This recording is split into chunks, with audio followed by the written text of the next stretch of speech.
Welcome my dear students.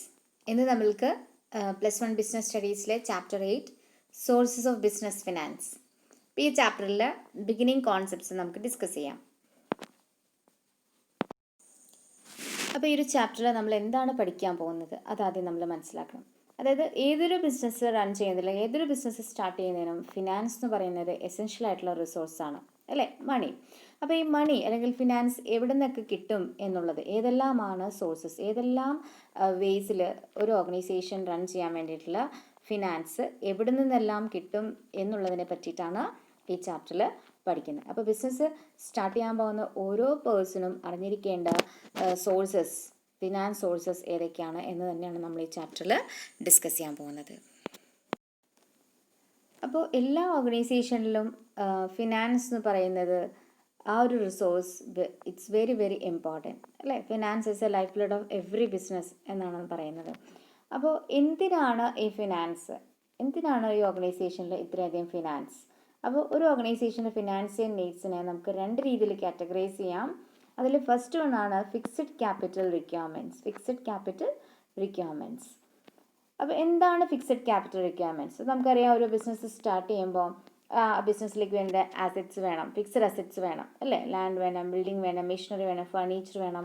അപ്പോൾ ഇങ്ങനെയുള്ള fixed assets purchase ചെയ്യാനായിട്ട് അല്ലെങ്കിൽ ഫിക്സഡ് അസറ്റ്സിൽ ഇൻവെസ്റ്റ് ചെയ്യുന്ന അല്ലെങ്കിൽ അതിന് വേണ്ടിയിട്ട് സ്പെൻഡ് ചെയ്യുന്ന ആ എമൗണ്ടിനെയാണ് നമ്മൾ ഫിക്സഡ് ക്യാപിറ്റൽ എന്ന് പറയുന്നത്. ഓക്കെ. അപ്പോൾ ഓർഗനൈസേഷനിൽ വർക്ക് ചെയ്യാനായിട്ട് ആവശ്യമായിട്ടുള്ള, അതിൻ്റെ ഫങ്ഷനിങ്ങിന് ആവശ്യമായിട്ടുള്ള അസറ്റ്സ് പർച്ചേസ് ചെയ്യാനായിട്ട് ഓർഗനൈസേഷന് ഫണ്ട് വേണം. അപ്പോൾ എന്തുകൊണ്ടാണ് അത് ഫിക്സഡ് ക്യാപിറ്റൽ റിക്വയർമെൻറ്റ് എന്ന് പറയുന്നത്? ഈ ഒരു എമൗണ്ട് ഇൻവെസ്റ്റ് ചെയ്യുന്നത് ഒരു ഷോർട്ട് പീരീഡിലേക്കല്ല, അല്ലേ? ഇപ്പോൾ ബിൽഡിംഗ് പർച്ചേസ് ചെയ്യുന്നത്, പ്ലാന്റ് പർച്ചേസ് ചെയ്യുന്നത്, ഫർണിച്ചർ പർച്ചേസ് ചെയ്യുന്നത്, ഇതൊന്നും ഷോർട്ട് പീരീഡിലേക്കല്ല, ലോങ് പീരീഡിലേക്കുള്ള യൂസിന് വേണ്ടിയിട്ടാണ് ഈ എമൗണ്ട് സ്പെൻഡ് ചെയ്യുന്നത്, അല്ലേ?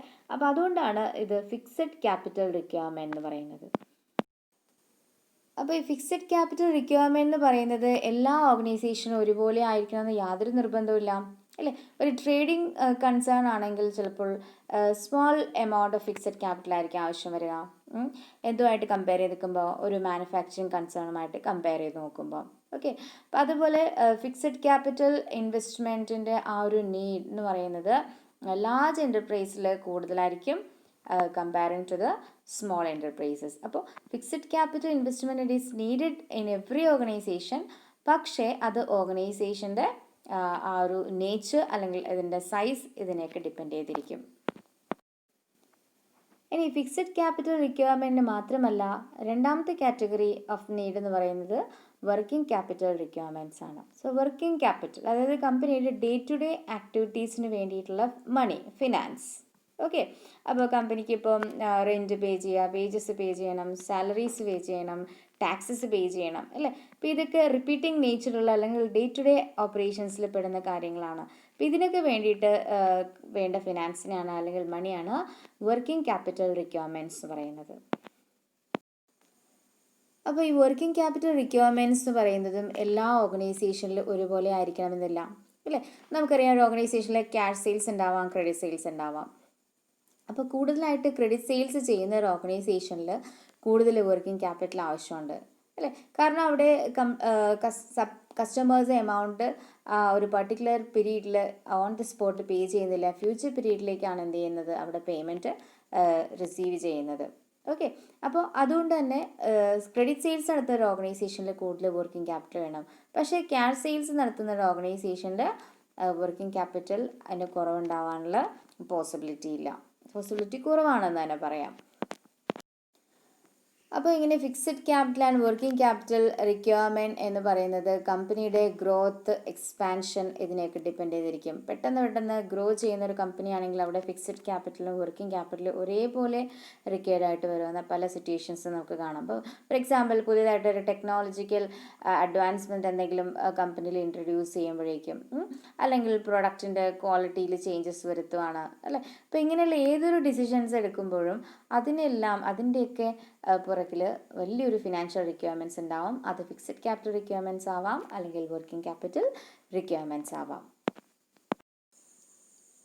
Classification of sources of funds. അപ്പോൾ ഒരു ഓർഗനൈസേഷനിൽ ഈ പറയുന്ന ഫിക്സഡ് ക്യാപിറ്റൽ റിക്വയർമെൻറ്റ്സും വർക്കിംഗ് ക്യാപിറ്റൽ റിക്വയർമെൻറ്റ്സും ഒക്കെ സാറ്റിസ്ഫൈ ചെയ്യാൻ വേണ്ടിയിട്ടുള്ള ഫണ്ട് അവൈലബിൾ ആകുന്ന സോഴ്സസ് ഏതൊക്കെയാണ് എന്ന് നമുക്ക് നോക്കാം. ഫസ്റ്റ് കാറ്റഗറി പറയുന്നത് പീരീഡ് ബേസിസിലാണ്. പീരീഡ് ബേസിസിൽ the different source of funds can be categorised into 3 parts. ഏതൊക്കെയാണ്? Long term sources, medium term sources and short term sources. Long term, medium term and short term. അപ്പോൾ എന്താണ് long term sources? The long-term sources fulfill the financial requirements of an organization for a period exceeding 5 years. 5 വർഷത്തിനപ്പുറത്തേക്ക് ആ ഒരു പീരീഡിലേക്ക് finance raise ചെയ്യാൻ പറ്റുന്ന രീതിയിലുള്ള sources ആണ് long term sources എന്ന് പറയുന്നത്. അപ്പോൾ അവിടെയാണ് നമുക്ക് ഷെയർ ഇഷ്യൂ ചെയ്തിട്ട്, ഡിബഞ്ചർ ഇഷ്യൂ ചെയ്തിട്ട്, അല്ലെങ്കിൽ മറ്റു രീതിയിലുള്ള ലോങ് ടേം ബോറോയിങ്സ് ചെയ്തിട്ട് ഇതൊക്കെ വരുന്ന ഇതിലാണ് ഈ ലോങ് ടേം സോഴ്സസിൽ വരുന്നതാണ്. ഓക്കെ, ഇനി അടുത്തതെന്ന് പറയുന്നത് medium term source. The funds R required for a period of more than 1 year but less than 5 years. അപ്പോൾ 1 year to 5 year ആ ഒരു പീരീഡിൻ്റെ ഉള്ളിൽ വരുന്ന ഫിനാൻസ് കിട്ടുന്ന സോഴ്സസ് ആണ് മീഡിയം ടേം സോഴ്സസ് എന്ന് പറയുന്നത്. 1 year to 5 year. ഓക്കെ, അപ്പോൾ അതിൽ വരുന്നത് ഇപ്പോൾ കൊമേഴ്സ്യൽ ബാങ്കിൽ നിന്ന് എടുക്കുന്ന loans, public deposits, lease financing, ഇതെല്ലാം ഈ 1 to 5 year ബേസിസിൽ വരുന്ന സോഴ്സസ് ആണ്. അപ്പോൾ എന്തായിരിക്കും ഷോർട്ട് ടേം ഫണ്ട്സ് എന്ന് പറയുന്നത്? Short term funds are those which are required for a period not exceeding 1 year.